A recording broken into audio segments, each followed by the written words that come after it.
자, 이어서 갑시다. 역사서 갈게요. 자, 초기 7대 실록이 편찬되었다. 자, 7대 실록 누군가요? 태해, 정광, 경성, 목현이니까 마지막 왕이 현종 8번째거든요. 그 앞에 7대 왕들의 역사를 기록했다. 이걸 7대 실록이라고 불러요. 암기됐죠? 8명 암기해보세요. 태, 해, 정, 광, 경, 성, 목, 현. 7명이죠. 8번째라. 7명의 왕들의 업적을 기록했다. 현종 때. 7대 실록이랍니다. 그래서 태정광, 경성, 목편, 그래서 암기되셔야 된다는 뜻입니다. 현재 그러나 존재하지 않습니다. 현재 전해지지 않습니다. 불타고 사라지고 없습니다. 편년통록 김관희가 왕건의 가계를 저술하게 됐다. 이것도 마찬가지 전해지지 않고 있습니다. 일종의 족보와 같은 성격으로 봐야 되겠죠. 살짝 족보와 같은 성격이다. 편년통록. 그 다음에 중기의 김부식 삼국사기.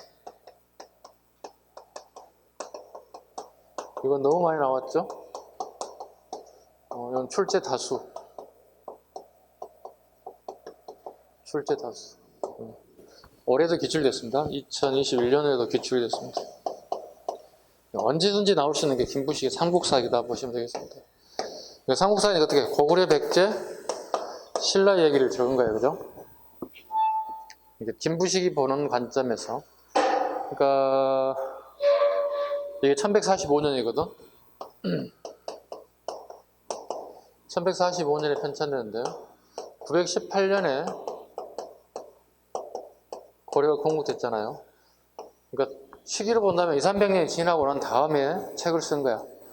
당시대 역사책이 제일 정확하겠죠. 한 50년 정도 텀을 준다면 제일 정확하겠죠. 한참 지난 역사이긴 하지만 그래도 우리 역사사에서 가장 오래된 역사 중에 하나가 삼국사기라는 뜻입니다. 보겠습니다. 현존하는 가장 오래된 역사서다. 가장 올드하다는 뜻입니다. 네. 그리고 1145년 인종 24년 왕명으로 편찬했다. 목적, 묘청에 난 진압 이후에 민심 수준으로 되었다. 이게 가장 많이 나오는 거예요. 그걸 밑줄 긋고 별표하셔야 돼요. 앞에 꼭 들어가야 되는 게 삼국사기 편찬되기 전에 항상 묘청에 난이 있었다는 거. 묘청에 난. 묘청에 난 이후에 시게 되는 것 잘 기억하시기 바랍니다. 그 다음에 특징, 유교적 합리주의 사관이다 그랬습니다. 삼국사기는 유교적 합리주의 사관이다.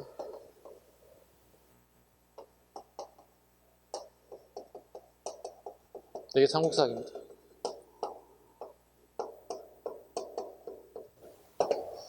그럼 유교가 아닌 성리학적 유교 사관도 있겠죠. 성리학적 사관에 쓰인 책도 있겠죠. 그게 뭘까 물어봅니다.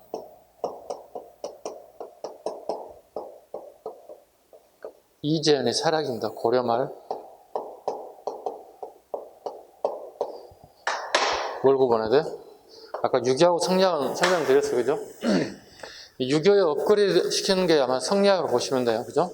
유교를 업그레이드한 게 성리학이다. 성리학적 관점에서 쓴 책, 고려말 이재현의 사략이다.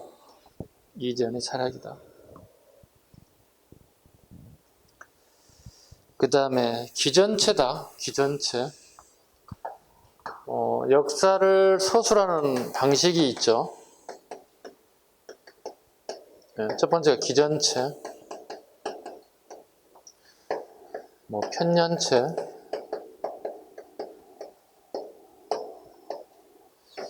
기사 분말체.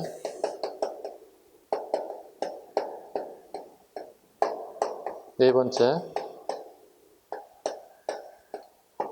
역사 소설 방식은 총 4가지가 있습니다. 아마 뒤에 나오지 않을까 싶기도 한데, 그렇지. 247쪽 가보자. 247쪽 먼저 갔다 오자. 247쪽 넘어갔다 오자고요. 자, 247쪽으로 한번 넘어가 봐요. 자, 역사를 서술하는 방식 총 4가지가 있다. 첫 번째 기전체. 특징, 본기 세 가지 열전으로 구분됐다.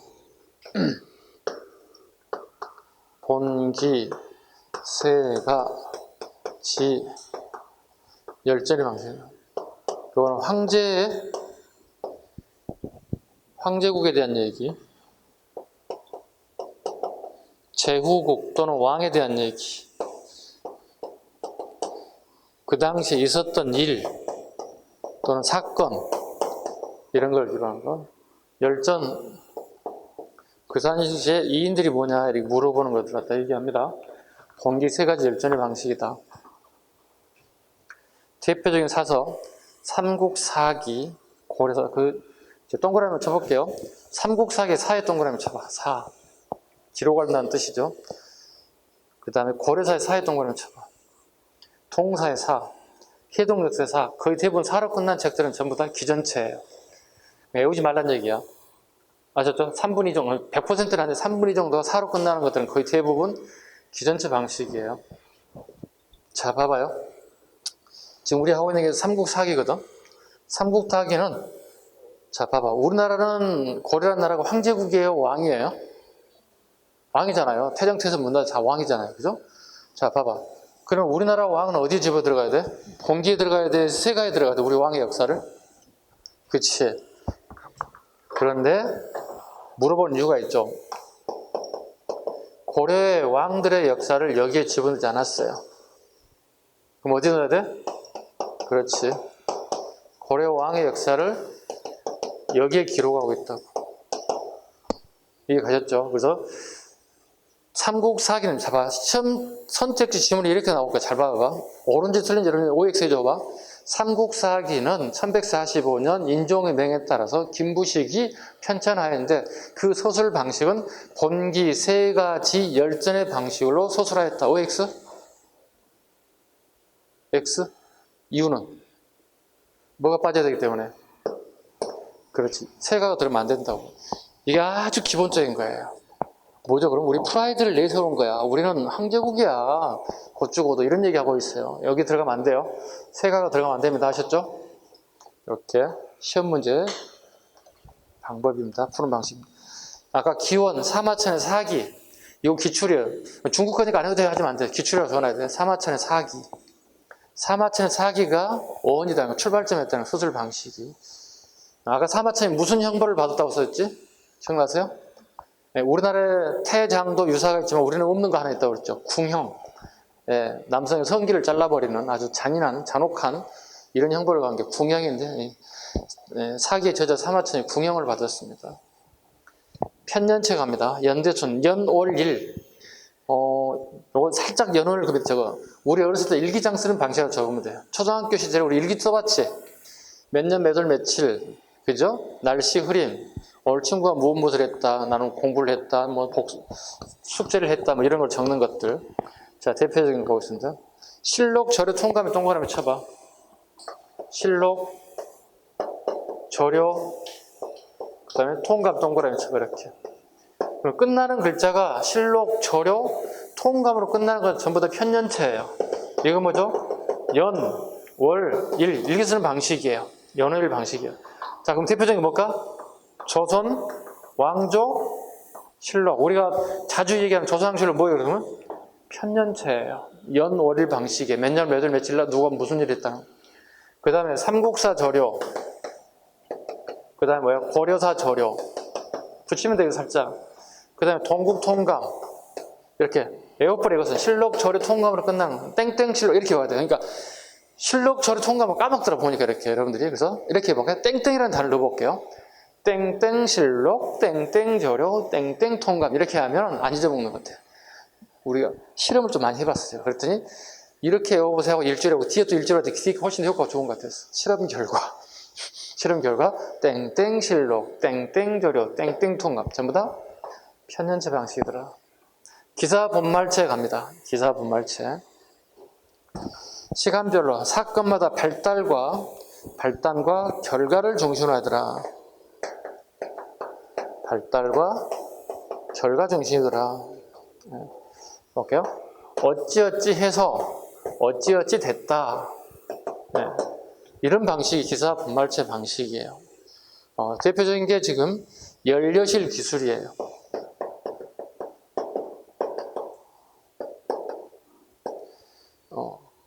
자, 봐볼게요. 연료실 기술도 여기 있죠. 사건하고 결말을 돌출하는 방식이야. 네. 그러하니 그러하였다. 그러하니 그러하였다. 뭐 이런 방식이에요. 그러하니 그러하였다. 연료실. 그 옆에 상무유사라는 단어가 들어가 있죠. 상무유사는 엄격히 따지면 기사 분말체는 아니고 말 그대로 기사 분말체 유사하다는 겁니다. 비슷하다는 뿐이지 상무유사는 정확하게 얘기해서 기사 분말체는 아니에요. 왜 유사하다고 얘기하냐 봐볼까요? 여러분 예를 한번 들어볼게요. 상무유사에 나오는 내용 중 가장 비근한 애가 뭐냐면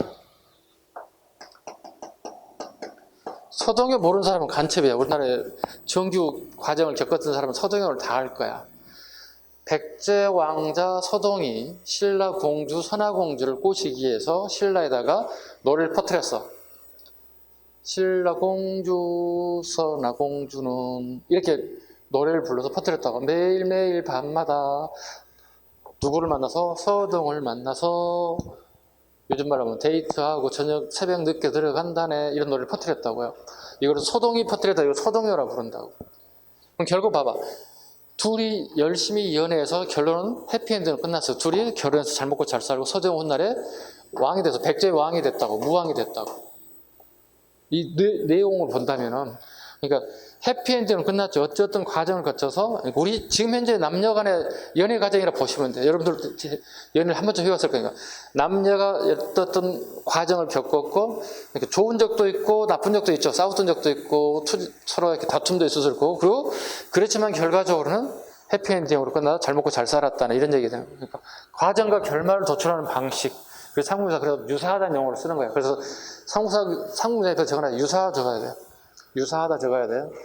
기사 본말체는 아니에요. 아셨죠? 확실하게. 유사하다. 네.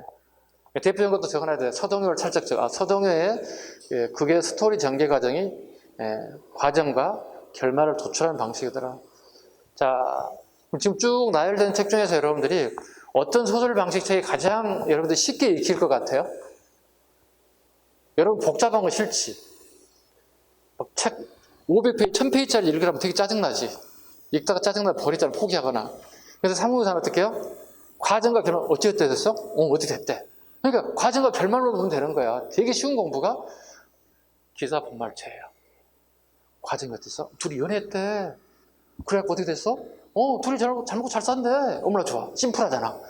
그게 가장 역사서를 가장 쉽게 이해해 가장 빨리 좋은 방법이 기사 분말체 방식이에요. 심플하잖아. 여러분한테 전화 어떻게 아까 얘기했잖아. 누구 책 선생님 읽었다 해서 사마천에 사기 있어. 지금도 읽을 때마다 한 30분쯤 자면 눈이 반 잠겨있어. 그리고 일어나 보면은 벌써 몇 시간 지나있어. 잘 잤네. 누구한테 고마웠지? 사마천한테 고마워해. 땡큐. 나를 이렇게 잠을 들게 해주다니 이렇게 가끔씩.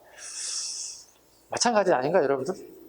평상시 멀쩡하던 사람이 책만 보면 졸린 사람도 되게 많잖아. 그죠? 네. 이어서 갑니다. 강목체. 강목체를 여러분들 가장 설명을 못하는 경우가 제일 많습니다. 또 일부 선생님들 강목체 있어? 아이고, 왜 이렇게 하고 지나가는 경우가 있습니다. 강과 목으로 나누어서 편찬하는 방식이다. 대표적 사서가 동사 강목이다. 처음 기호는 주자의 자치 통감 강목이다. 자, 강목체 보겠습니다. 어려운 부분이기 때문에 제가 한번 설명을 할게요. 자, 여러분들 애호란 얘기를 안 하겠습니다. 소설 방식이 강과 목의 소설 방식이다. 자, 이게 주가 되고 이게 부가 된다. 영어로 한번 할까요? 여러분 영어 세대니까. 여기가 메인이고 여기가 서브다. 어떤 게 강이고 어떤 게 부냐 보는 거예요. 자, 봐요. 이건 정통성에 대한 얘기들을 하고 있는 거예요. 자, 한번 예를 들어 볼게요. 우리 최초로 나온 나라가 이거죠. 아시죠? 고조선이죠. 고조선이 영원하지는 않죠. 모든 나라가 영원하지 않죠. 고조선이 멸망되고 난 다음에 누가 권력을 잡습니까? 아까 우리가 숙종 때 고려숙종 때 평양에다 뭘 만들었? 무슨 사장을 만들었다고요? 그렇지, 기자 사장을 만들었다요. 그러면 고조선 다음에 중놈 새끼가 와가지고 우리나라 사람들 A 범죄를 가르치고 막 이런 거 했다는 거야. 우리나라 왔더니 막 엉망진창이더라는 거야, 막. 이건 아니지 않느냐, 사람인데. 그래서 우리나라 사람들에게 A와 범죄 이런 걸 막 가르쳤다는 거야. 그래서 되게 고마워 생각한다. 기자를 갖다 우리 정통으로 본다는 거야. 지금은 우리가 뭘로 정통으로 본다고? 21세기 학계에서는? 이만을 정통으로 본다고. 조선시대까지 뭘 정통으로 봤다는 얘기? 이 사람은 정통으로 봤다는 얘기야. 자, 정통이라는 것은 이거야. 끊김이 없다는 거야. 자, 봐봐. 우리가 오래된 막 3대, 4대쯤 가는 막 설렁탕집, 곰탕집까지 막 했잖아. 증조할아버지, 할아버지, 아버지, 나 때까지 왔, 20대인 나까지 왔어. 막 4대가 연이어서 120년 된 전통적. 끊겼어, 안 끊겼어? 그걸 뭐라고, 정통이 있네, 정통성이 있네, 이런 얘기를 하잖아. 그 얘기 하는 거야. 끊김이 없다는 거야, 정통성이라는 것은. 자, 봐봐. 기자가 이어서 우리 알다시피, 마함, 변함, 지난 세계가 나라가 만들어졌다고. 이걸 우리 보통 뭐라 불러? 삼한시대잖아, 이렇게. 삼한시대. 삼한시대 발전된 게 뭐죠? 고구려 백제, 신라. 그 다음 신라에서 통일됐죠. 통일신라. 망하고 뭐가 됐어? 그 다음 뭐가 됐어? 고려 다음에 뭐야, 우리? 조선이 됐지. 조선이 망한 다음에 뭐가 됐지? 대한? 제국이 됐잖아. 그죠? 그 다음에 뭐가 됐어? 일제? 강점기가 됐지. 그 다음에 우리 대한민국이 됐겠구나, 이제. 대한민국이 됐겠죠? 21세기가 쭉 연결되고 있는 거죠. 이게 우리 역사 순서거든요. 자, 보세요. 근데 정통성과 정통성이 아닌 게 있다고. 정통성이 있는 걸 아까 뭐라고 한다지? 주. 그 다음에 정통성이 끊긴 걸, 부수적인 걸 모른다고? 목. 자, 봐봐, 그러면. 이걸 뭐로 본다는 얘기야? 강. 이걸로 뭐 봐? 강. 이걸 뭐로 봐?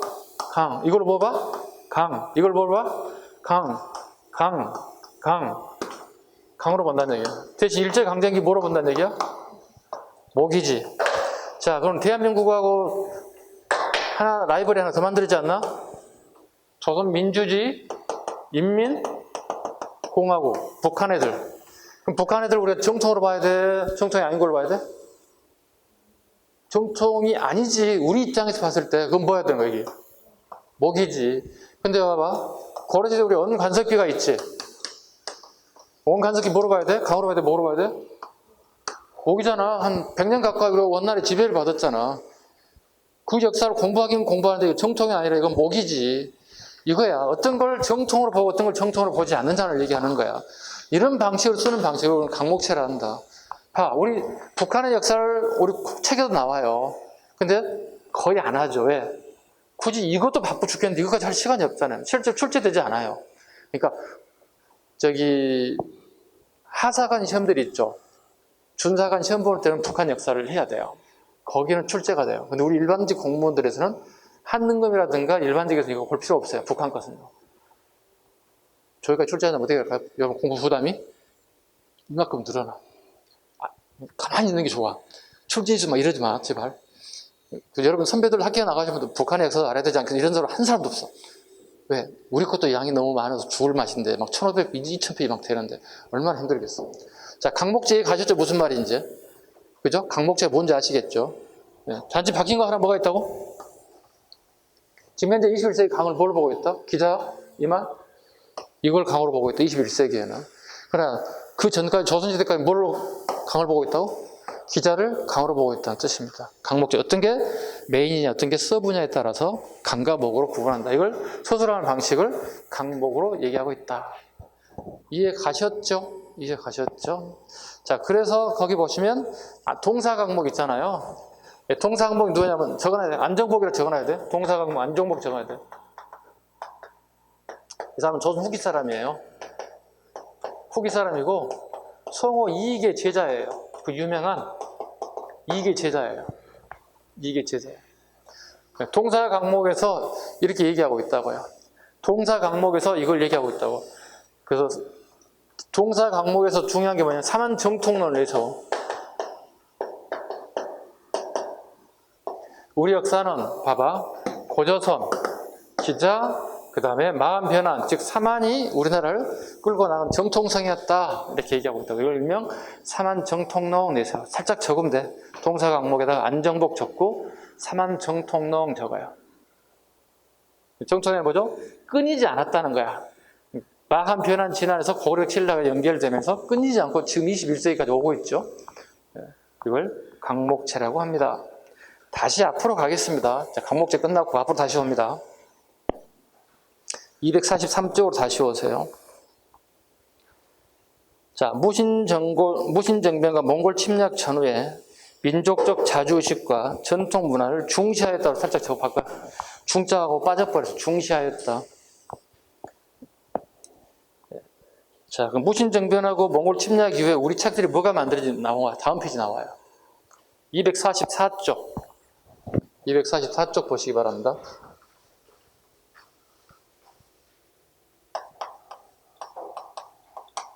자, 보겠습니다. 초기 역사서 보겠습니다. 7대실록의 별표. 그 다음에 고급록의 별표. 고급록. 자, 고급록 갑니다. 문종 때 박일량.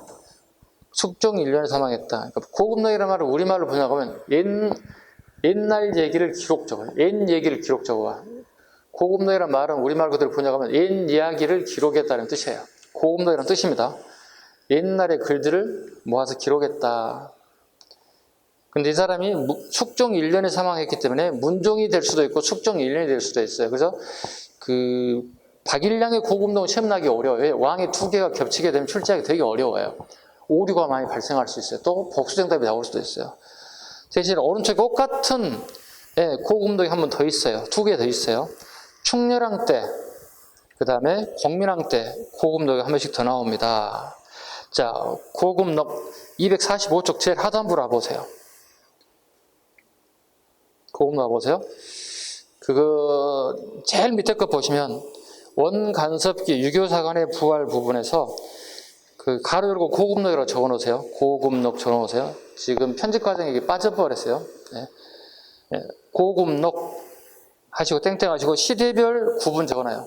시대별 고급록 적고 시대별 땡땡 하시고 시대별 구분 적어보세요. 빠져있는 부분들입니다. 즉 문종과 숙종 시기에 박일량이 한 번, 충렬왕 때 엄부, 허공, 한강이 한 번, 공민왕 때 이인복이 한 번.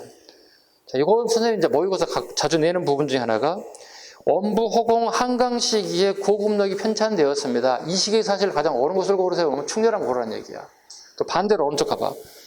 자, 이인복이 고려 이인복이 고급록을 편찬하였습니다. 이 시기에 사실로 가장 옳은 것, 옳지 않은 것 뭐야? 그래 누구 고라는 얘기야?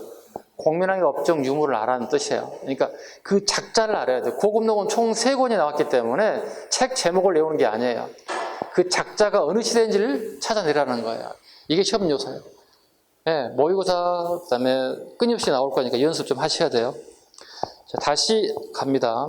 자초로 가보겠습니다. 가락국기 244쪽입니다. 초기 역사서 가락국기 문종 때 현존하지 않지만 가야사입니다. 가야사. 가야 역사를 기록하고 있다. 그 다음에 중기 역사서 별표 한 3개 가겠습니다. 가장 많이 나오는 부분이다. 중기 역사서 갑니다. 해동, 고승정, 동명왕평. 일단 해동에 동그라미 쳐보자. 해동. 그 두 개를 묶어요. 두 개를 묶어요. 요거 무신정권 적어 앞에다가 무신정권기 두 개를 묶어서 무신정권기 적으면 돼. 그 다음에 삼국조 삼재에 동그라미 쳐봐요. 두 개를 묶어봐요. 원간섭기 적어봐요. 시대공을 하라는 뜻이야. 위에 두 거는 무신정권식이야. 그래서 동해 우리 애국가 노래중에 출발할 때 이렇게 하죠. 동해물과 백두산이 이렇게 하죠. 무신정권 시기에 동해입니다. 동명왕평하고 해동 고성전은 무신정권 시기. 그다음에 원간섭기는 우리가 뭘 해도 잘 안 돼. 삼재 들었다고 얘기하더라고. 삼궁사와 재앙옹기 이렇게 외우시라는 뜻입니다. 어쩔 수 없이 이거 남기 먼저 대 드셔야 되고요. 내용 가겠습니다. 해동 고성전, 각훈. 삼국시대 승려 30여 명을 정리했다. 동명왕평. 자, 동명왕표를 좀 잡아야 되겠다. 이규보라는 작가가 있죠. 이 사람은 이제 무신정권 시기 인물입니다. 네, 최충원하고 최후가 권력을 잡았던 시기에 활약했던 대표적인 문인입니다. 네. 이 사람이 쓴 책이 동국이상국집입니다. 네, 대단한 책이죠. 네. 세 가지 내용이 우리 역사의 시험에 잘 나오죠. 네. 첫 번째가 동명왕표입니다. 고구려 건국자였던 누구 얘기죠? 주몽 얘기예요. 주몽을 묘호로 동명왕이라고 불러요. 주몽을 뭐라 합니다? 동명왕 또는 같은 말로 뭐라 하죠? 추모왕이라고 부르죠. 근데 웃기는 게 하나 또 있어요. 동명왕은 부여의 건국자이기도 해요. 그럼 뭐가 되는 거죠 지금? 부여의 건국자와 고구려의 건국자 주몽이 동명왕이 두 개 다 동일한 인물이 돼요. 원래는 따로따로 가야 돼. 이렇게 가야 되겠지. 이렇게 봐봐. 잘 봐봐. 봐봐. 부여는 동명왕, 주몽은 추몽 이렇게 돼야 되겠지. 근데 고려시대부터 어느 순간인가 이 동명왕이 여기도 되고 두 개가 막 겹쳐온다는 거야. 뭔가가 잘못됐지 이것은. 요거는 향후 21세기 역사학자들이 정의 좀 해야 돼. 교통정리 좀 해줘야 돼. 근데 누구도 귀찮아서 안 하려고 해. 왜? 돈이 안 돼서. 학자들도 돈 안 되면 안 한다고. 왜? 연구비가 나와야 하거든. 그냥 하기 싫거든. 네. 그래서 요건 언젠가는 정리되겠지만 아직까지는 동일한 인물로 보세요. 아셨죠? 주몽 누구? 동명왕. 추모왕 누구? 주몽. 다 같은 인물로 보시라고. 그죠? 동국이상국집의 핵심적인 첫 번째 나온 게 동명왕 편에 관련된 부분입니다. 하나 더 갑니다. 상정고구묘문 가보죠. 상정고구문. 최초의 금속활자본. 최초의 기록상 금속활자본이다. 대신에 전해지지는 않는다. 그래서 전해지지 않기 때문에 현재 전해지는 걸 본다면 가장 오래된 거 뭐가 되는 거죠? 여러분 아시는 직지, 심체 요절이 가장 오래된 거죠. 상정고구묘. 그 다음에 신품사연. 글씨를 되게 잘 쓴 애들이 있더라. 유신, 탄현, 최우, 김생. 이 세 사람은 고려 사람이고 이 사람은 통신라 사람인데 고려시대에 이걸 잘 쓴다고 인정을 받았다는 거지. 좋은 기본이야.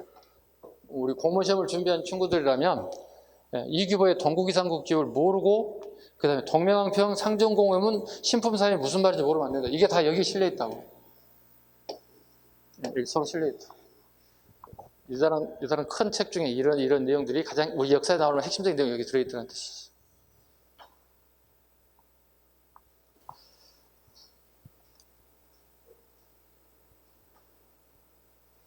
됐죠? 이규보에 대한 얘기. 대단한 분입니다. 이규보는요. 네. 최충원 정권과 아들이 최후 정권 시기에 대활약했던 대문호이기도 합니다. 네, 엄청난 글을 남겼습니다. 그 다음에 삼국유사. 자, 삼국유사와 재앙운계 공통의 끝에 보시면 당군이라는 단어가 나올 거야. 우리 역사의 시작을 당군조선 시작은 당군에 동그라미 쳐요. 당군이라는 단어를 동그라미 치시라고. 삼국유사와 재앙운계는 아까 원간석기라고 그랬잖아요. 자, 원간석기 애들이 봐봐. 우리나라에 와서 통치를 하기 시작한다고. 얘네들이 뭐라고 불러? 자기들은 징기스칸의 후예래. 지네 칸이 짱이 징기스칸이니까 징기스칸의 후예라고 얘기한다고. 되게 프라이드를 막 자랑한다고. 우리는 뭐가 없을까? 있지. 우리 누구의 후예죠? 당군 할아버지 후예잖아요. 야, 우리 당군의 후예야. 이렇게 하는 거지. 일종의 자존심 좀 세워야지. 자기들 막 징기스칸의 후예라고 얘기하잖아. 야, 우리는 당군의 후예지. 왜일까요? 지금 원간섭 초기이기 때문에 우리가 뭐가 있어요? 저항의식이 남아있어. 저항의식이. 까불지 마. 우리도 있어. 이렇게 하거든요. 그러니까 후기가 되면, 어느 간섭 후기가 되면 어떻게? 깨갱이야. 그냥 말도 못 꺼내. 아직은 내가 막 저항식이 남아있어. 누가 하고 우리를 막 짓누르려 하니까 내 힘을 이용해서 뭐야 막 저항하는 것들이지. 삼국유사가입니다. 충렬왕 때입니다. 일연 스님입니다. 불교 중심의 서술. 삼국사기에 누락된 자료가 다수 포함되어 있더라. 특히 향가 같은 게 되게 많이 들어가 있습니다. 향가. 그다음에 지역에서 들려오는 얘기들. 삼국사를 썼던 일연 스님이 되게 부지런했던 것 같아요. 왜냐하면 예를 들어 봐봐. 오늘날 서울에 무슨 일이 있다더라. 그러면 그냥 적는 게 아니라 자기가 현장 답사를 해봐. 답사하고 주민들을 만나봐. 이런 일이 있다는데 그게 사실이에요? 진짜예요? 막 얘기해 주는 거야. 어디예요? 막 현장 답사해보는 거야. 그럼 그걸 기록하는 거야. 그러니까 무조건 흘러다니는 얘기를 무조건 적은 게 아니라 이분은 좀 더 답사를 많이 했던 것 같아요. 그렇게 해서 기록한 게 삼국유사예요. 그래서 신빙성이 좀 더 있죠. 네. 물론 삼국사기에 비해서는 좀 떨어지긴 하죠. 그 다음에 이승유가입니다. 제양옹기. 유교를 중심으로 불교와 도교까지 포함되더라. 공통점은 여기에 단군이 들어가더라. 자, 오른쪽 갑니다. 삼국사기와 유사 비교가 보겠습니다. 삼국사기와 삼국유사의 비교 갑니다. 245쪽. 사기부터 가겠습니다. 가장 많이 나오는 게 뭐라죠? 시기. 묘청의 난 진압 이후에 1145년에 묘청의 난이 1135년이에요. 10년 걸린 거예요. 그 다음에 저자 김부식. 김부식은 감수자야. 총 감수한 사람이야. 그러니까 대장에 쉽게 해서. 어디 대장이었을까? 춘추관에서 썼겠지. 춘추관에서. 고려와 조선의 공통적으로 역사서를 다루는 것 춘추관입니다. 네. 춘추관입니다. 고려 역사 공통적으로 역사를 다루는 관청 춘추관. 설명을 한번 했을 거예요, 여러분들이. 제가 봄춘자죠. 가을 추자죠. 공자님이 살았던 시기에 공자가 주변 8개 나라를 돌면서 관직을 좀 얻고 싶어요. 내가 정말 공부 많이 했고 내가 행정도 많이 알고 내가 진짜 관직에 앉아서 뭘 좀 펼쳐보고 싶어. 그런데 누구도 공자를 써주질 않아. 저런 놈의 시키더라고. 자기 고향으로 다시 와. 고국으로. 공자는 원래 노나라 사람입니다. 네, 그래서 와가지고 집필을 하기 시작해. 자기가 보고 들었던 얘기들 쫙 적었어. 역사책이 된 거야. 그런데 뭔가 제목을 붙여야 이 책이 알려질 거 아니에요. 그래서 이 주변 나라들이 생성되고 멸망되는 게 우리 사계절 중에 꼭 뭐가 같더라? 봄과 가을 같더라. 그 책 제목을 춘추라 정했다는 거예요.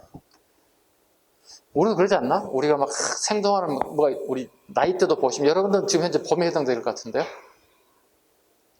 그렇지 않나요? 기분 나쁜가요? 좋잖아요. 선생님 뭐 같아요? 봄이라고 해줘 그냥. 원래는 추운데 봄이라고 해줘야지. 이제 저물어가는 나이가 되잖아. 50이 넘었으니까 그죠? 근데 이제 봄이라고 해주면 되게 기분 좋을 것 같아요. 이게 봐. 뭐예요? 봄이 아닌데 여기 이쪽으로 그러는데 봄이 아닌데 왜 봄이라고 하세요? 자꾸 이렇게 하시는 것 같은데? 봄이고 싶어요. 그래서 역사를 쓰는 관청을 공자의 책 제목에 따라서 춘추. 그래서 옛날 중국 사람들 우리나라의 과거 시험 필수 과목이 춘추예요. 춘추는 뭐죠? 역사책이에요. 우리나라 역사책이 중국 역사책이에요. 중국 역사책이 시험 과목 과거 시험에 포함되어 있어요. 자, 여러분 봐봐. 지금 21세기에 춘추를 중국의 역사를 우리 공무원 시험에 과목으로 포함되면 어떻게 할 때? 포기하지. 뭐야, 이렇게 되겠지. 우리 것도 어려워 죽겠는데 중국 거 뭘 얼마나 어려웠겠어. 그래서 고려, 조선 전부 다 춘추가는 역사서를 편찬하는 방식이다. 그 다음에 우리나라 역사를 소출하는 방식은 춘추필법이라고 그래요. 중국도 그렇고 우리도 그렇고 일본도 그렇고 춘추필법이에요. 춘추필법이란 잘 봐요. 역사는 항상 뭐가 있어야 돼? 객관적이어야 되겠지. 있는 사실이어야 되잖아. 없는 사실을 지어낼 수는 없는 거잖아. 거기에 뭐가? 자기 주장, 이거 뭐죠? 주관이죠. 두 개가 섞여있어 이런 방식을 춘추필법이라 불러요. 그래서 우리 역사실록들은 거의 대부분 춘추필법에 대해 써졌어요. 조선왕조실록 봐봐요. 있는 팩트 위에다가 역사가에 사관이 들어가 있어요. 관점이 들어가. 와, 이 왕 나쁜 놈이다. 와, 이 새끼 나쁜 놈이다. 막 기록해 놓는다고. 네. 그러다 보니까 역사 사관들을 구호 삶으려고 지랄을 떨어. 누가? 권력자들이. 왜? 나에 대해서 나쁘게 표현하면 어떻게 해? 내 후대들이 자기를 평가할 거냐. 와, 우리 할아버지 진짜 사람도 아니다. 뭐 이렇게 평가하게 되면 어떻게 해? 후손 부끄럽지. 막말해서 이폐목지 제사상에 고기 한 점 안 올라오고 있지. 고기는 그냥 뭐 밥 한 톨도 안 올릴 수 있잖아. 에이씨. 이렇게 하고 제사밥 받아 이렇게 욕할 거 아니야. 되게 후손들에게 부끄럽지 않게 해서 되게 정도를 가지고 되게 많은 노력을 해요. 근데 나쁜 짓 했던 애들 어떻게 사관들을 보고 삶아가지고 좀 좋게 써주기를 요구한다는 거지. 안 써주죠. 절대 춘추관에서는 절대 안 해주는 거예요. 근데 왕도 똑같아. 왕은 최고 권력자잖아. 야, 책 가져와봐. 아, 왜요? 가져와봐, 이 새끼야. 안 됩니다. 아, 이 새끼 바로 그 협박을 해서 가져오게끔 만들어. 야, 너 왜 이렇게 적었어? 이거 아니잖아. 그래서, 아, 그렇게 하셨잖아요. 이렇게 적어, 이렇게. 알았어요. 곧 죽일 것처럼 하니까 일단 살아야 될 거 아니야, 역사가들도. 그래서 옆에서 적어, 이렇게. 그런 다음에 찢어 없애라면 그대로 같이 보관하고 왕께서 이렇게 수정하시라고 요구하셨다. 집불 이렇게 딱 적어놔. 후세 사람들 어떻게 해? 와, 사관들 대단한 사명감인 거야. 왕이 고치라 해서 뜯어내고 그것만 딱 집어넣으면 되는 거잖아. 근데 원본 놔두고 왕이 명령을 요거다. 비교해봐라. 후손들에게. 원래 왕도 실록을 보면 안 돼. 역사가 얘는 누구도 못 봐요. 실록을. 근데 왕이 그 권력을 해서 본다고. 몇 명 있어요. 내가 별로 안 좋아하는 애들 있어요. 뭐 선조라든가 이런 애들 몇 명 있는데 그 4명 정도가 그걸 봐요. 네, 그리고 역사가들이 자기 의무를 다해요. 죽었다 깨어나면 내 의무를 다하겠다. 왜? 학교 가거나 제일 먼저 가서 교육시키는 게 춘추관 애들 전부 다 그거 교육시키는 거야. 춘추관 애들 거의 대부분 급제자들이에요. 공부 잘하는 애들이에요. 그러니까 이것도 되게 이것도 좋고 프라이드 되게 센 애들이에요. 그러다 보니까 되게 누가 명령하거나 얘기 하게 되면 절대 자기 영역에서 뒤지려고 안 해요. 마찬가지 여러분이 공직자가 됐을 경우에 어떻게 본인이 가지고 있는 권한이 있을 거거든요. 그죠? 나에게 주어진 권한을 누군가가 나에게 침해를 하거나 침탈을 당한다면 어떻게 저항해야지. 안 됩니다. 내 목에 달아도 저는 할 수가 없습니다. 죽이시든 알아서 하세요. 이렇게 얘기했지. 그죠? 혹시 여러분이 인허가권을 가지고 있는데 상관이라든가 누구에 의해서 이게 묵살되거나 여러분의 권한을 넘어서는 행위를 한다면 여러분이 당연히 저항해야 되겠죠. 예, 알았어요. 뭐 이렇게 하시면 안 된다고. 사람 바보 돼. 아셨죠? 아야, 좀 깡이 있어야지, 사람이. 되는 건 되는 거고, 안 되는 건 안 되는 거 분명히 얘기해 줘야 된다고. 이게 여러분 공무원 시험 합격하는데 면접장에 가장 많이 물어본 게 이거예요. 여러분 상관께서 부당한 요구를 했을 때 어떻게 할 것이냐. 항상 물어본 질문. 이건 단골 메뉴야. 당연히 안 됩니다, 해야죠. 아, 상관 명령인데 들어야지. 이러면 어떻게, 아, 이 새끼 이거 뭐가 없네고 딱 잘라버린다고. 면접의 기본이에요. 그 얘기는 곧 뭐야? 되게 비일비재하게 많이 있다는 얘기야, 그 얘기는. 그러니까 물어보지. 없는 얘기를 지어서 만들어서 물어낼 이유는 없잖아. 물어볼 이유가 없잖아. 나중에 합격해 보세요. 우리 연장님께서 맨날 물어본 게 그거예요. 상관께서 부당하게 명예해서 이걸 요구하는데 여러분 어떻게 하시겠냐고. 상관인도 들어야죠. 이렇게 되면 다 탈락되는 거예요. 예전도 마찬가지 똑같아요. 춘추관은 어쩔 수 없잖아. 왕이 명령하니까. 써주긴 써주는데 나는 정말 못하겠다. 그래서 왕이 이렇게 했다네요. 딱 소문에 딱 집어넣어버려. 되게 재밌죠? 그 정도 사명감이 있어야 돼요. 그러니까 여러분들도 나중에 공무원이 되면은 그 정도 사명감을 보이시면 됩니다. 자, 이어서 가볼게요. 사관, 유교적 합리주의다. 유교적 합리주의다. 아까 성리학적 사관은 뭐라고 그랬어요? 기억나세요? 고려 말의 성리학적 사관은 뭐라고 기억나세요? 아까 우리 밥 먹기 전에 하지 않았나? 이재현의 사략. 구분해야 돼요. 그 하나에 틀려버릴 수 있어. 유교적, 성리학적 그 단어 하나에 형, 동생 사이이긴 하지만 틀려요. 완전히 달라요. 현존하는 최고다. 일꽃자입니다. 올드하다. 가장 오래됐다. 1145년. 유사가입니다. 상무유사. 충렬왕자입니다. 원간섭기입니다. 이련스님입니다. 불교적 신의사. 이거 금년 기출이에요. 상무유사. 이게 지방직에 나왔지 아마? 2021년에. 근데 아닐 수도 있어요. 선생님 국가제와 지방제의 혼돈이 와서 혼돈이 올 수 있어요. 일단 봐보죠.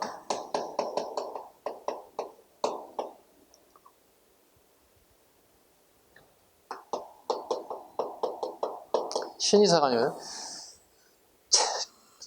귀신이 나오고 이상한 얘기는 삼국사기는 안 적어요. 삼국유사에만 나와요. 왜? 삼국사기는 정사기 때문에 이런 얘기 적을 수 없다는 거예요. 그래서 삼국유사에는 나옵니다. 뭐가? 기편. 기하고 이상한 거 나온다는 뜻이에요. 다르게 표현하면 신이 귀신 나오고 이상한 것 막 나온다는 거예요. 기사 본말체 유사하다. 의미, 단군 신화와 각종 설화와 향가들이 수록되어 있다.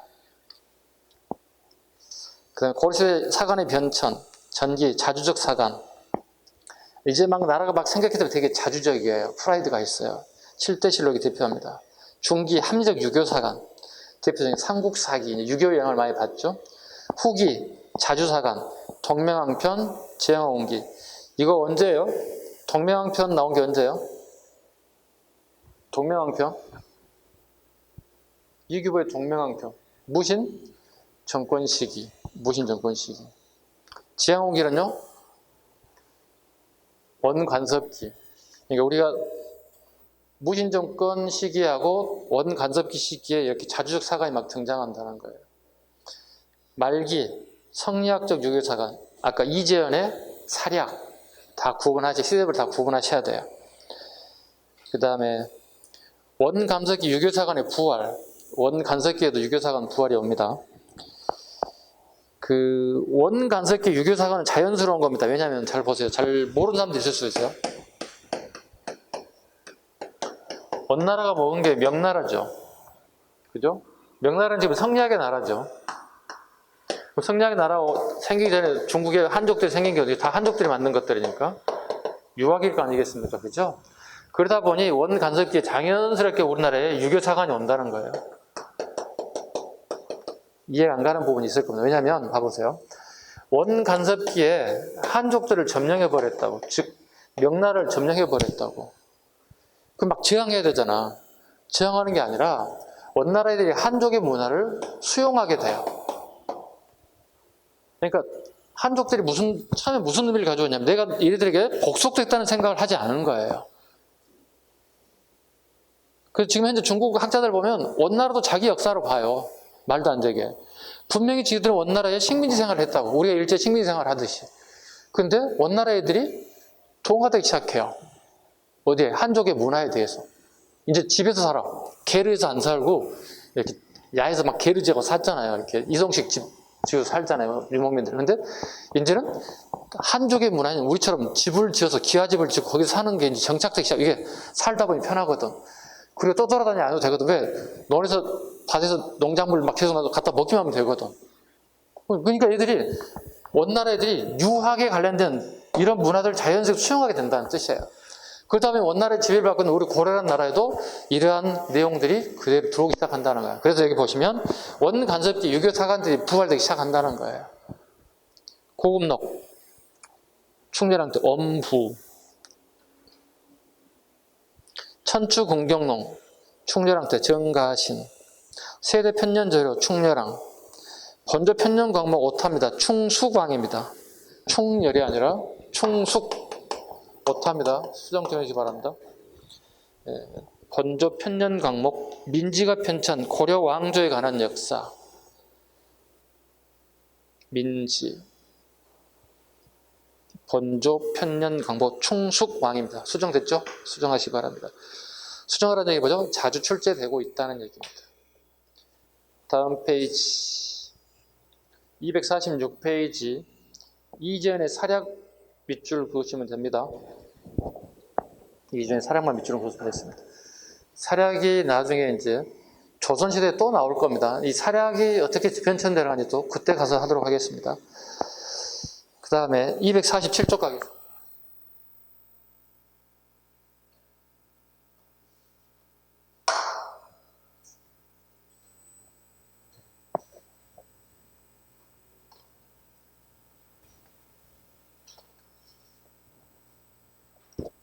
그 책이 되게 많이 나오죠. 고려 조선시대.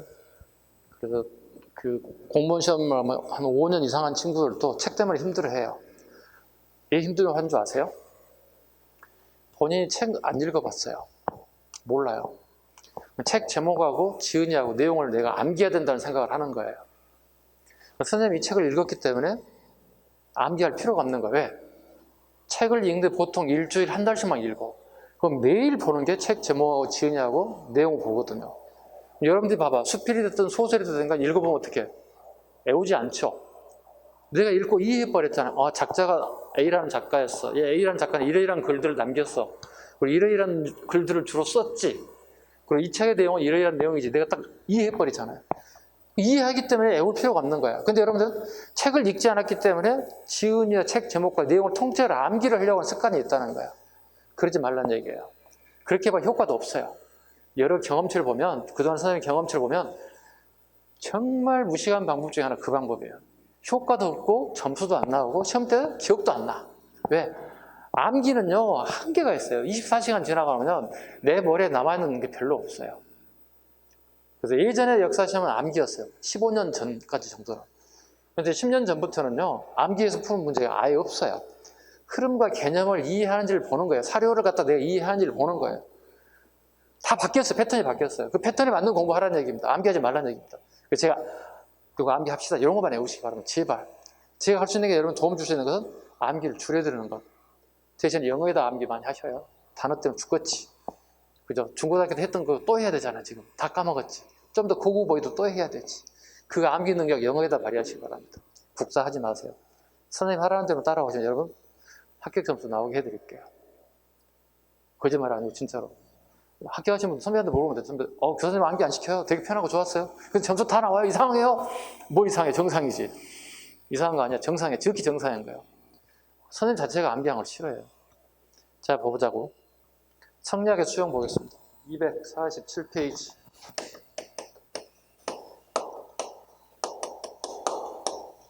자, 우리 아까 유학의 업그레이드판이 성리학이라고 그랬어요. 봐봐요.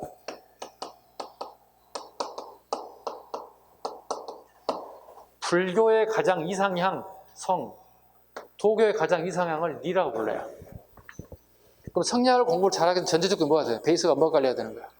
불교와 도교가 베이스가 깔리면 되게 성리학이 되게 익숙해지겠지. 불교와 도교 이상향을 성과 리라 불러요. 궁금한 거 있지? 우리 청소년기에 가끔 우리 방학하던 시절에 하늘을 봤을 때 와, 저 별들은 되게 밝다.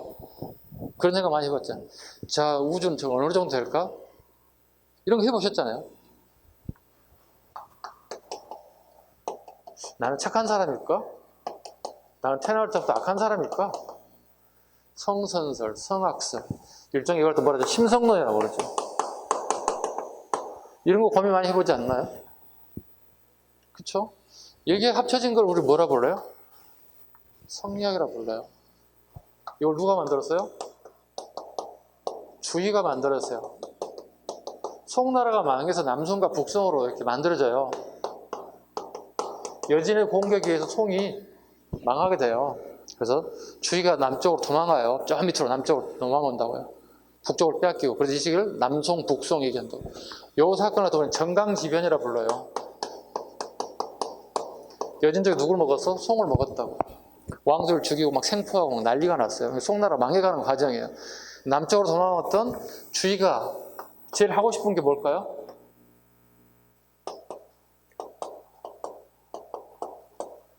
빼앗긴 나라를 다시 찾는 것이 가장 큰 목표 중에 하나예요. 네, 이것도 우리 뭐라고 그러죠? 명분론이라고 불러요. 내가 잃었던 걸 다시 찾는 게 나의 명분이에요. 우리 가끔 이런 얘기하지. 명분론 얘기하지. 가끔 국회의원 선거, 대통령 선거 때 나온다고. 대한민국 국민이 나를 원해서 내가 그거 나왔다. 이게 명분이다. 대명분이래. 국민을 원해서 아무도 없어. 즉 가족밖에 없어. 지금 뭐 친구들 1,500 정도밖에 없는데 국민이 나를 원해서 대통령 선거에 나왔대. 무소속으로 나왔대. 변명이지. 자기 정치 이상을 높이기 위해서 나온 거지. 누가 나 원해서 나온 사람 한 번도 없잖아요. 네, 이게 대명분이거든. 대명분이라는 거, 큰 나라의 뜻을 따라간다는 걸 대명분이라 불러요. 모든 국민들의 뜻을 내가 받아들여서 내가 대통령 후보로 출마했다 이렇게 얘기하는 거거든. 돈 있으니까 나오지. 돈 없으면 못 나오겠지. 다 돈 들어간 일들인데, 그죠? 네. 이걸 성리학이라고 합니다. 성리학이 우리나라에 유입되기 시작했다는 거지. 자, 봅니다. 첫 번째 갑니다. 남송의 주의가 뒷떠생했다. 이게 같지? 남송이라는 단어. 남송은 나라 이름입니다. 송이라는 나라가 쪼개지는 거야. 남쪽하고 북쪽으로. 누구의 공격을 받아서? 여진족의 공격을 받아서. 네, 이거 갖다 정강지변이라 불러. 정강지변 또는 정강의 변 이렇게 부른다고. 이렇게 같은 말로. 정강은 그 당시 송나라의 연호예요. 정강 1년에 정강 1년에 여진의 공격을 받아서 송의 왕들이 2명이 생포돼요. 생포돼서 끌려가는 겁니다. 이때 주위가 남쪽으로 도망가서 만든 게 성리학을 완성하게 됐다. 인간의 심성과 우주의 근본을 철학적으로 탐구했다. 주위가요. 그 주위의 호를 알아두셔야 되겠습니다. 해암이라고 합니다. 해암이라고 합니다. 주위에. 자, 이걸 우리나라 누가 받아들였다? 안양이 받아들였다.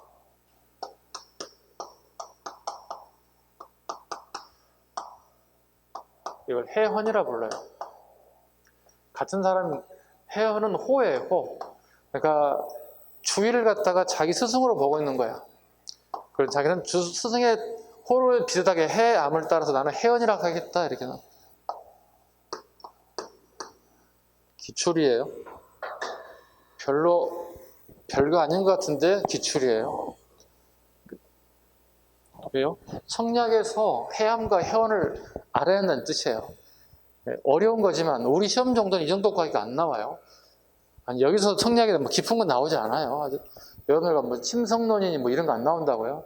뒤에 이항과 이해 가야 기껏해야 주리론, 주기론이 나온다고. 그 정도밖에 아니라고. 일종의 이건 뭐냐면 이런 내용, 주위에 이런 내용들 전부 다 우리 보시면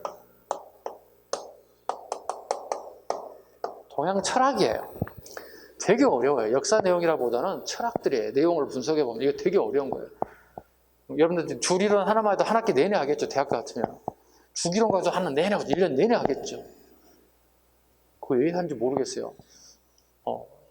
힘들어요. 그거 되게 힘든 부분이에요. 우리는 그렇게 깊이 갈 필요 없으니까 책에 나온 정도는 우리가 이해하자는 겁니다. 자, 보겠습니다. 두 번째, 원간섭기 불교계의 타락과 세속화가 심화되었다. 새로운 지도 이념이 수용이 절실했다. 수용, 안양이 처음 소개했다. 안양의 호 뭐라고요? 해헌 잡으셔야 됩니다. 해암의 호를 따라간다. 처음 소개됐다. 신진사대부들이 개혁사상으로 성리학을 수용했다. 즉 안양은 어디야? 원나라에 다녀온 사람이야. 그러니까 원나라에 가서 가져온 거야. 신하로 따라갔다가 가져온 겁니다. 그냥 들어와서 받아들인 게 아니라 원나라에 갔다가 자기가 가져온 거예요. 주자대전을 복사해서 가져왔어요. 쉽게 얘기해서. 주자가 쓴 걸 주자대전이라고 하는데 그걸 필사본을 가져가서 본인이 직접 필사해서 널리 퍼뜨리기 시작했다 보시면 돼요. 요즘처럼 막 책방에 가서 책을 막 4만 5만 원 주고 사는 게 아니라 자기가 주자대전을 보면서 직접 꼭 같은 책을 필사하기 시작하는 거예요. 예전 인쇄 기술이 없었으니까 페이지 한 편 넘기려도 공부하면서 막 쓰는 거, 꼭 같이 쓰는 거예요. 이걸 필사본이라고 불러. 네, 직접 붓필자, 빗으로 썼다. 네. 그 다음에 건문세족과 불교의 폐단을 비판했다. 건문세족은 원감석기의 지배 세력일 거고요. 네, 불교의 폐단, 그 고려 말의 불교가 완전 썩어버리죠. 우리 잠깐 제가 언급드렸죠. 절간의 스님들이 뭐 한다고 그랬어요? 술 만들어가지고 판다고. 술 만들어 팔아서 뭘 버는 거야? 돈을 벌어. 돈을 벌어 뭐 한다고 제가? 고리, 대구목. 그 절간에 돈이 많이 쌓이니까 지키기 위해서 누구를 막 지키는 사람을 만들어야 할 거 아니야. 은행이 없으니까. 무승들이 막 만들어진다고. 근데 무승이 진짜 무승도 아닌 약간 이런 애들도 와서 이게 뭐가 되는 거야 이게. 절간인지 땡땡 치들 도굴인지 구분 안 되잖아요. 이만큼 부패하기 시작한 거야. 부처님의 뜻을 따르겠다고 공부하는 놈의 자식들이 이거에 눈이 멀어서 이 짓을 하고 있다. 비판받죠, 당연히. 그 정도전 같은 세력들이 비판하는 왜? 이 시대 인물들이야. 정도전 같은 인물들이 고려 말에 나오기 시작하는 왜? 아니, 정도전 같은 그 유학자 봐서 어떻게 완전 썩었지. 그렇잖아. 얘들은 A1 더하기 1은 뭐야? 이밖에 모르는 사람들이야. 이 사람 성리학자들은. 이 사람들 봤을 때, 와, 이거 뭐야? 이거 됐겠지. 네. 다음 갑니다. 학산 갑니다. 이재현. 원학자 교류 이곡, 이색 등에게 전수되게 되었다. 이재현은 되게 유명한 인물이에요. 네, 이 사람은 책도 하나 있죠. 여공폐설이라는 책도 있죠. 여공은 이재현의 호입니다. 네, 별 볼 일 없는 늙은이라는 뜻이에요. 자기를 갖다가 되게 낮췄죠. 네. 폐설은 폐간 문학이죠.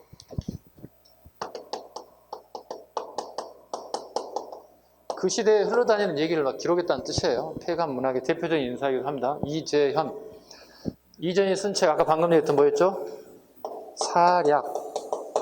근데 이재현은 원래 국사라는 책 제목을 쓰고 싶었어요. 근데 국사라고 볼 수 없어서, 왜냐면 이재현이 사망했어요. 사망하고 그 손자쯤 가서 자기 할아버지 책을 갖다 유고집을 정리하다 보니까 국사라는 제목을 쓸 수가 없었어요. 그래서 역사를 약술했다 해서 사략이라는 단어를 쓰게 된 거예요. 그러니까 미완성이야. 본인이 쓴 게 아니고 할아버지가 쓰던 그 유고집을 봤더니 완성본이 아니었던 거야. 숙종 때까지밖에 기록이 없었어요. 중기 때까지밖에 기록, 중기부터 후기까지는 기록을 못하고 돌아가신 거예요. 최소한 자기 때까지는 쓰셔야 되잖아요. 그죠? 그래서 후손들이 손자 때 와서 이 제목을 사략이다 이렇게 불렀어요. 사략이다. 이해 가셨죠? 이걸 기초로 해서 훗날 정도전이 책들을 만들어요. 그게 고려 국사예요. 그러니까 이전에 쓰고 싶은 제목을 갖다가 이렇게 바꿔주는 거야. 이걸 모델로 해서 정도 이걸 쓴 거야. 근데 고려사에 대한 편협한 시각이 보여요. 너무 편협해요. 고려는 이렇게 해서 망할 수밖에 없었지. 그래서 조선이 건국될 수밖에 없었지. 조선의 고려의 편협한 시각과 조선 건국의 당위성을 막 주장하는 게 고려 국사예요. 근데 이걸 세종대왕이 봤어요. 세종대왕 누구냐면 정도전의 제자가 세종대왕의 스승이에요. 가르치는 거예요. 그러면 세종대왕은 누구의 영향을 많이 받았을까? 자기 스승의 영향을 많이 받을 거 아니야. 누구나, 그지? 여러분들 지금 국사를 처음 공부하신 분들, 중학교, 고등학교 그냥 암기식으로 공부하고 중간고사, 기말고사 봤던 사람들은 그때는 엉터리로 공부한 거잖아. 지금 수업 내용 보니까 어떻게? 알아야 할 게 한두 가지가 아니지. 느껴지지?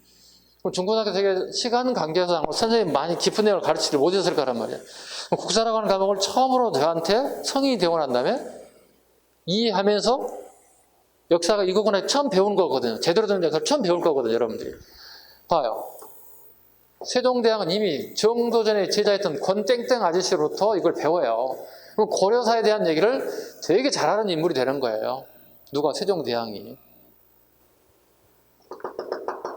정도전이 아닙니다. 잘못 얘기했어요. 정도전의 제자가 아니고요. 정몽주의 제자로부터 배웠습니다. 말을 잘못했군요, 제가. 정몽주의 제자로 배웠다고요. 그럼 세종대왕이 이걸 읽어봤어. 이거 아니야. 왜? 자기가 알고 자기 스스로 배웠던 역사와 정도에 쓴 책이 달라. 다른 점을 발견했을 거 아니야. 세종대왕 그 천재가 뭘 알겠어? 세종대왕이 다시 명을 하지. 이건 아니지 않느냐. 그래서 김종서 같은 사람이 명한다. 그래서 쓴 책이 뭐가 되는 거야? 고려사야. 고려사. 사로 끝났네. 글씨체가 뭔가요? 쓰는 방식이? 땡땡 사로 끝났으니까 무슨 글씨체 쓰죠? 네 가지 방법 중에 기전체, 편년체, 기사, 본말체, 강목체? 기전체라니까 대략. 자, 이게 한 30여 권이 넘어요. 이게 읽다 보니 되게 불편하잖아. 야, 너무 길된다. 좀 짧게 줄여봐라. 그래서 세종이 또 명을 하는 거야. 그래서 쓴 책이 뭐예요? 조료야.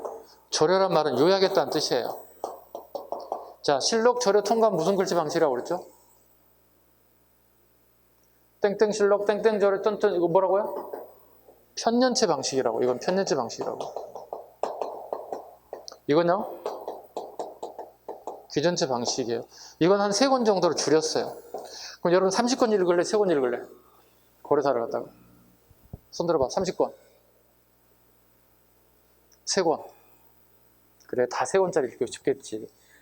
근데 선생님이 이거 읽을 건데 원본 있고 한글 번역본 같이 보면서, 그러니까 한문 이렇게 돼 있고 한글 이렇게 번역했는데 같이 보면서, 그러면 어떻게 기록이 되게 오래 가죠. 왜냐면 한글을 공부하게 되면 기록이 되게 짧아져요. 근데 한문을 머리에 집어넣으면 되게 오래 가요, 기억력이. 선생님 경험상. 우리 영어 공부할 때 마찬가지 아닌가요? 영어 원본을 보고 해설을 본다. 해설본은 그냥 잊어버리는데 영어 원본을 보면 되게 오랫동안 기억이 남죠. 영어 공부할 때 선생님 생각입니다. 그거 다르겠죠. 봐요. 그러면 살아계는 책자면 몇 가지로 나타나나요? 하나. 아니지. 하나. 쓰지를 못했지만 하나. 그 다음에 둘, 셋, 넷. 책 몇 가지가 나와요? 5가지가 나오지. 이 5가지 외우려고 하면은 하나도 못 외워요, 여러분들이. 아까 천사님 쭉 진행했던 저 내용을 여러분 이해한다면은 5개를 정확하게 알고 있는 거예요. 아, 책 5권 의미를 정확하게 알게 된다는 뜻이에요. 어때요? 이거 조선 때 또 할까요, 여러분들이? 그때 여러분 대답해 주셔야 돼요. 기억이 안 납니다. 그러면 여러분들 마탱이가 간 거지. 얼마나 지났다고 이거 기억 못 해요. 책이 이렇게 바뀌어 가잖아요. 근데 여러분들 이걸 통째로 외우려고 하니 이게 되겠냐고. 읽지도 안 했는데. 그죠? 고려사도 읽어보지 않은 사람이 얼마나 힘들겠어요. 그죠? 또 시중에 나가보면 단행본도 있어요. 예. 고려사는 단행본도 이렇게 풀어 쓴 단행본도 있어요. 선생님 다 가지고 있습니다. 예. 제일 재밌는 건 단행본이 제일 좋아요. 빨리 읽을 수 있어요. 예. 하루면 다 읽을 수 있어요. 그 다음에 역사소설 방식의 밑에 한번 보겠습니다. 이거 했네요. 기전체, 편년체. 예. 됐습니다. 페이지 넘겨보겠습니다. 자, 불교사상 가야 되겠네요. 아이고, 잠시 끊어갈까요? 불교부터 끊어가겠습니다.